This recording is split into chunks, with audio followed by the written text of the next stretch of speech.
रियांश अमृत juice निसर्गाच्या वेगवेगळ्या आणि दुर्मिळ 42 वनस्पतींपासून तयार केलेले तसेच भारत सरकारद्वारा मान्यताप्राप्त आयुर्वेदिक प्रोडक्ट।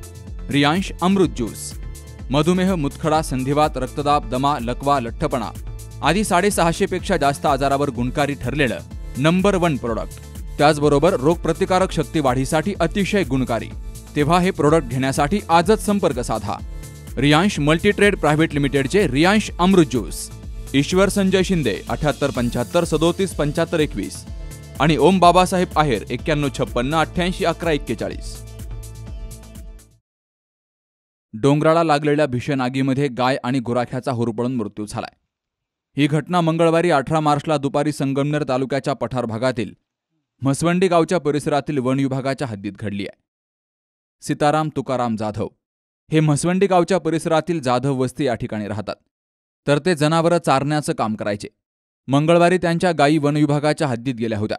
त्यांना आणण्यासाठी तेही गेले, मात्र भरदुपारी लागलेल्या भीषण आगीनं त्यांना डोंगरावरच गाठवलं आणि त्यात त्यांचा तसेच एका गायीचा जागीच होरपळून मृत्यू झाला, तर दुसरी गाय देखील गंभीर स्वरूपाची भाजली आहे।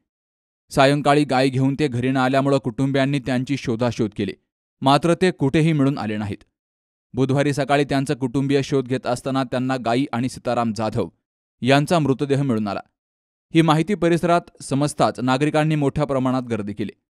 वन विभागानं त्यांच्या कुटुंबियांना मदत करावी अशी मागणी सरपंच मंगेश बोडके यांनी केली आहे। तर घटनेची माहिती समजताच घारगाव पोलीस ठाण्याचे निरीक्षक दिगंबर भदाने, ज्ञानेश्वर मरभळ, प्रमोद गाडेकर, चालक मुसळे यांनी तातडीनं घटनास्थळी धाव घेत पंचनामा केला। ज्या ठिकाणी ही घटना घडली आहे त्या घटनास्थळावरून वन विभागाच्या संगमनेर आणि अकोले हद्दीवरून वाद उभा राहिला होता। नेमका पंचनामा संगमनेर की अकोले तालुक्याच्या कर्मचाऱ्यानं करायचा, हा वाद त्यांच्यात मिटता मिटेना, तर पोलीस निरीक्षक दिगंबर भदाने यांनी वनाधिकाऱ्यांशी दूरध्वनीवरून बोलून त्यावर तोडगा काढण्याच्या सूचना केल्या। त्यानंतर अखेर मृतदेह तेथून घेऊन खासगी रुग्णवाहिकेतून संगमनेरच्या कुटीर रुग्णालयात उत्तरीय तपासणीसाठी दाखल केला गेला। दिनांक 18 मार्च रोजी आता ह्या म्हसवंडी परिसरात जे हा जंगली भाग आहे, इथे एक गुरे चारणारा व्यक्ती तिथे गेलेला होता। तर अचानक कोणी आग लागली असावी किंवा नैसर्गिकरित्या आग लागली असावी याबद्दल अजून तपास सुरू आहे। तथापि ह्या जे वणवा पेटलेला आहे, वणव्यामध्ये त्या व्यक्तीला त्या जनावरांना त्या अग्नीने वेढलं गेल्यामुळे एक व्यक्ती इथे मरण पावल्याची प्राथमिक माहिती प्राप्त झालेली आहे। तसेच एक किंवा 2 जनावरं देखील इथे होरपळून मृत्युमुखी पडल्याची बातमी प्राप्त झाली आहे। आम्ही घटनास्थळी जात आहोत आणि तरी पण ह्या प्रसंगी हा जो गांभीर्याने घेण्याची बाब आहे, अशा प्रसंगी वन विभागाने देखील हे जंगल जाळलं जाणार नाही किंवा कोणी खोडसाळपणाने म्हणा किंवा नैसर्गिकरित्या जर जळत असेल तर याच्यात जर पट्टे पाडले गेले असते तर हा जो आजचा प्रसंग घडला, हा जो व्यक्ती किंवा ही जी गाय किंवा जनावरे जर मृत्युमुखी पडले नसते, असा दुर्दैवी घटना घडली नसती। तर हे इथल्या स्थानिक लोकांची पण अशी विनंती आहे किंवा सूचना आहे की ह्या जंगलाला, या गवताला या पावसाळा संपल्यानंतर पट्टे पाडले गेले पाहिजे, म्हणजे आगनी त्या ठिकाणाला वेढा मारणार नाही आणि मोठ्या प्रमाणात आग लागणार नाही, अशी एकंदरीत सूचना आहे।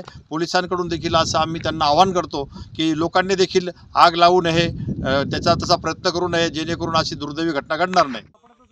सध्या सर्वत्र डोंगरांना आगी लागण्याचं प्रमाण वाढत चाललंय। जोपर्यंत वन विभाग ॲक्शन मोडमध्ये येत नाही आणि संबंधितांवर गुन्हे दाखल करत नाही तोपर्यंत हा प्रकार सुरू राहील आणि त्या आगीत वन्यजीव होरपळून मरत असताना त्याची धग आता गुराखी आणि त्यांच्या गायीपर्यंत पोहोचून त्यांनाही आपला जीव गमवावा लागला। वास्तविक पाहता वन विभागाचे कर्मचारी आग विझवण्यासाठी डोंगरावर गेले असते तर त्यांना ही घटना दिसून आली असती, मात्र कुणीही या वनाकडे फिरकलं नसल्यामुळे दुसऱ्या दिवशी ही घटना कुटुंबियांच्या लक्षात आली। तर या घडलेल्या दुर्दैवी घटनेमुळे परिसरातून हळहळ व्यक्त केली जाते। नवनाथ गाडेकर, सी न्यूज मराठी, घारगाव। पोखरकर नेत्रालय, आता आम्ही घेणार आपल्या डोळ्यांची काळजी।